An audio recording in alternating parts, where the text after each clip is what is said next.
दोस्तों, मुझे ये समझ में नहीं आता है कि लोग खान सर के बारे में बातें तो बहुत सारी करते हैं, बहुत सारी तारीफें करते हैं, पर जो सबसे इंपॉर्टेंट बात है वही क्यों मिस कर देते। आज मैं आपको एक बिजनेसमैन की नजर से बताऊंगा कि खान सर ने असल में क्या किया है, और इसके लिए हमें जाना पड़ेगा लगभग 40 साल पीछे।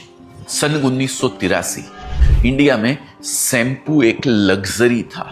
बचपन में मैं खुद वो कैमल कलर का सा साबुन आया करता था, उसी से नहाते थे, कपड़े धोते थे, सारा एक जैसा ही था। हमारे घर में भी शैम्पू नहीं था, घर ही नहीं था भाई साहब, हमारा मौसी जी के घर में रहते थे। हमारे घर में शैम्पू नहीं था क्योंकि उस समय एक बोतल की कीमत 40 रुपए से लेकर 100 रुपए तक होती थी। फिर एक आदमी आया, सीके रंगनाथन। उन्होंने केविन केयर के थ्रू चिक शैम्पू लॉन्च किया, लेकिन उन्होंने प्रोडक्ट नहीं बदला दोस्तों, उन्होंने सिर्फ पैकेजिंग बदली, शैम्पू को एक सेशे में डाल दिया। अब ध्यान दीजिए, अचानक शैम्पू लाखों करोड़ों भारतीयों के हाथों में पहुंच गया, 1 रुपए का पाउच।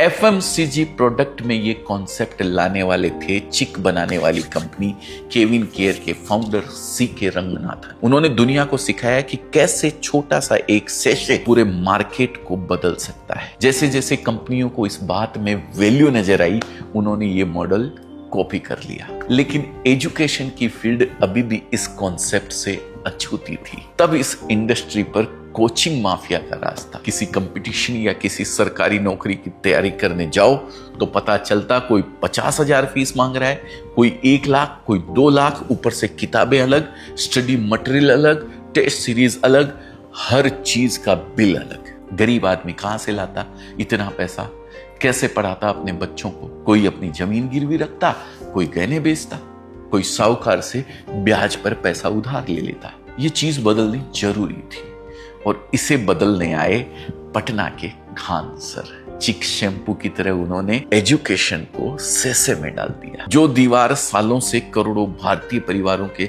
सपनों को रोक रही थी, खान सर ने उसमें एक खिड़की खोल दी, 350 रुपए की खिड़की, और उस खिड़की से एक नया भारत झांकने लगा। बिहार का वो किसान का बेटा जिसके पास कभी 2 वक्त की रोटी का ठिकाना नहीं था, अब वो UPSC की तैयारी कर रहा था। यूपी के किसी छोटे कस्बे की वो बेटी जिसके पिता रिक्शा चलाते थे, अब वो सरकारी नौकरी के लिए कंपीट कर रही थी।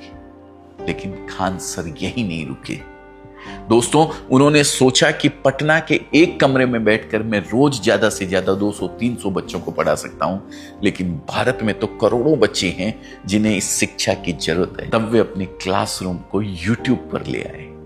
2019 में खान GS रिसर्च सेंटर नाम से एक YouTube चैनल शुरू किया, और 2020 में जब कोरोना ने पूरी दुनिया को घरों में बंद कर दिया, तब उनका चैनल एक तूफान की तरह उठ खड़ा हुआ। अचानक देश के हर कोने का बच्चा खान सर को मोबाइल पर देख रहा। सीके रंगनाथन ने शैम्पू को आम आदमी के हाथ तक पहुंचाया था।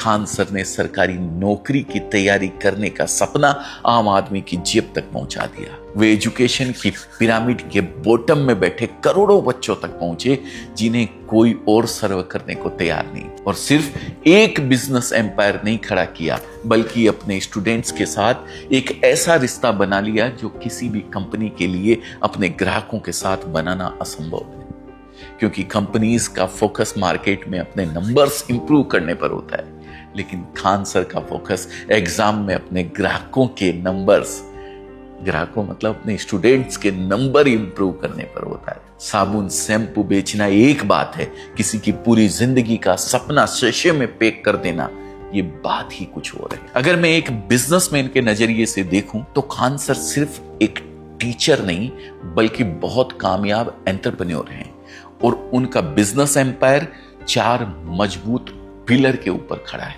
पर मुफ्त पढ़ाई, ऐप पर सेसे कोर्सेस, बुक्स से डीप लर्निंग, और कोचिंग सेंटर्स में ऑफलाइन एक्सपीरियंसेस। ये चारों पिलर्स एक दूसरे को मजबूत करते हैं।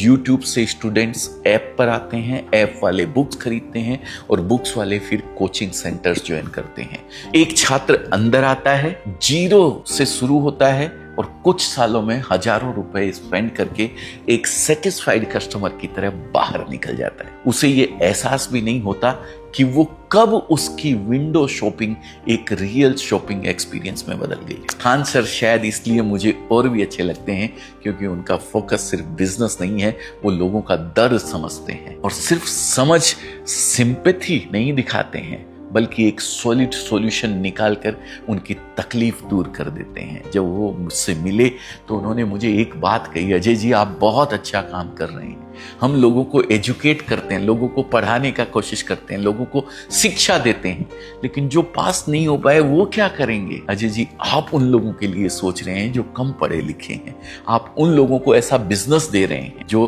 कम पढ़े लिखे होते हुए भी अपने पैरों पर खड़े होकर के एक बिजनेस की नींव रख सके। और दोस्तों उनकी ये सोच अब उन्हें हेल्थ इंडस्ट्री में भी खींच के लेके आ गई है।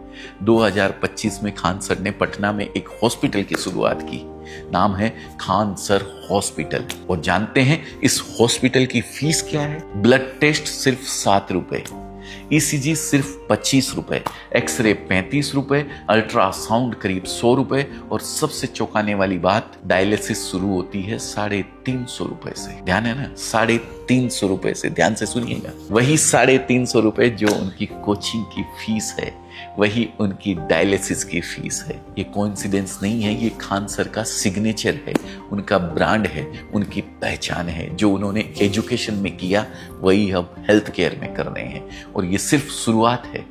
क्या पता कल खान सर भारत की हेल्थ इंडस्ट्री को भी हमेशा के लिए बदल कर रख दें। और बिल्कुल खान सर की ये कहानी सिर्फ एक इंसान की कहानी नहीं है, ये उन सब की कहानी है जो छोटे सपनों को बड़ा करने का जुनून रखते हैं, जो ये मानते हैं कि असली ताकत पैसे में नहीं सोच में होती है। दोस्तों अगर आपके पास भी ऐसा कोई सपना है, कोई ऐसा आइडिया है जिस पर आपको पूरा यकीन हो, तो सिर्फ पैसों की कमी की वजह से अपने सपनों को अधूरा मत छोड़िए। क्योंकि खान सर से हमने चाहे और कुछ सीखा हो या ना सीखा हो, एक बात जरूर सीखी है, जेब में गांधी हो या ना हो, दिल में आंधी जरूर होनी चाहिए। धन्यवाद दोस्तों। अगर ये वीडियो आपको अच्छा लगा हो, आपके भी दिल तक पहुंचा हो, तो प्लीज इसे लाइक कर दीजिएगा, शेयर कीजिएगा और चैनल को सब्सक्राइब करना मत भूलिए। इसी तरीके की केस स्टडीज लेके मैं आप लोगों के सामने आते रहता हूं रेगुलर वीडियोस के माध्यम से। फिर मिलेंगे किसी नई केस स्टडी में, तब तक के लिए जय हिंद, जय भारत।